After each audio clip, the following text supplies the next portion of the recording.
Friend Nick. It was Friday, and for once, I managed to leave work early. My boss had, as usual, pushed his mistake onto me, and I'd been made the scapegoat in front of the investors. Still, I had an errand.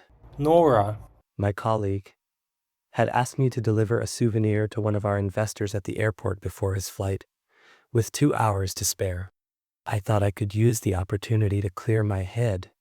At my age, over 40, overweight, with no family and no real friends, life felt more like a burden than a blessing. My salary was good, but joy had long since drained away. Nora had been hinting she liked me, but her motives were transparent.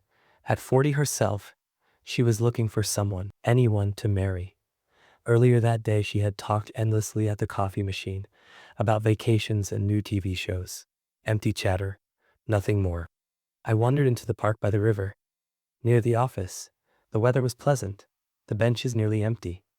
I sat, staring at the water, wondering how my life had slipped into such a dull routine.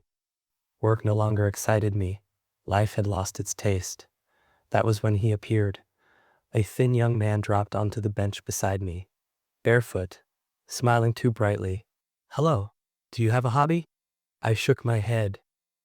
"No." "Do you?" "Plane spotting," he said with a spark in his eye. "What's that?" "Watching planes?" "Not just watching," he grinned. Sneaking onto the runway, crawling under fences, standing right beneath the belly of a jet as it roars to life, feeling the ground shake beneath you. That's plane spotting.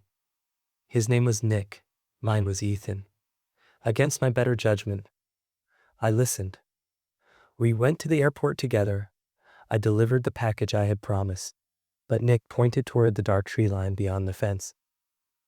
"There's a gap there," he whispered. "Follow me." Soon we were forcing our way through weeds and thorns. A guard's whistle shrieked. Panic filled my chest, but Nick pulled me under a staircase until the footsteps passed. Then we crawled through the fence, and suddenly we were standing on the edge of the runway. Floodlights blazed. The night was thickening ahead. A massive aircraft crouched like a predator ready to spring. Nick's grin widened. "This one." We crouched under the wheel as passengers shuffled from a bus. The engines began to roar. The air turned wild. The ground trembling beneath us. The ground trembling beneath. "This is it," Nick shouted. The jet thundered forward, tearing into the sky. For a moment, I believed the wind would lift me too. My heart pounded with exhilaration. I laughed like I hadn't in years. For once, I felt alive.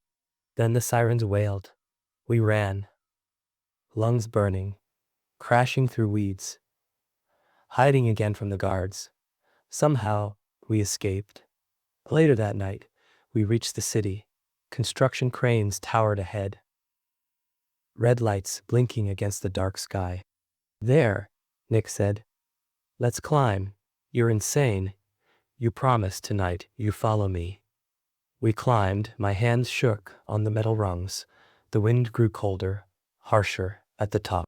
The city sprawled before us, the airport glowing like a ghost behind, the neon city stretching forward, highways crawling with tiny lights.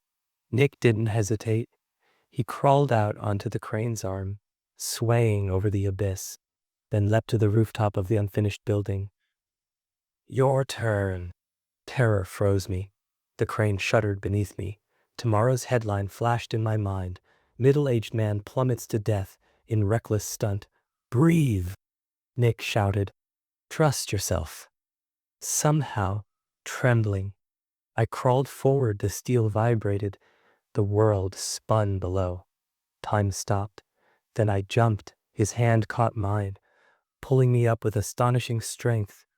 We collapsed, laughing, breathless, drunk on adrenaline. For one instant, I had outwitted death. When I opened my eyes again, Nick was gone. The morning, I entered the office lobby, exhausted but still buzzing from the night, and froze. On the wall hung a memorial photograph. Nick, smiling, his name beneath it, the date of death. Thursday. I grabbed Nora. "Who is that?" She looked at me strangely. "You don't know?" That's Nick. He worked in the department next to ours.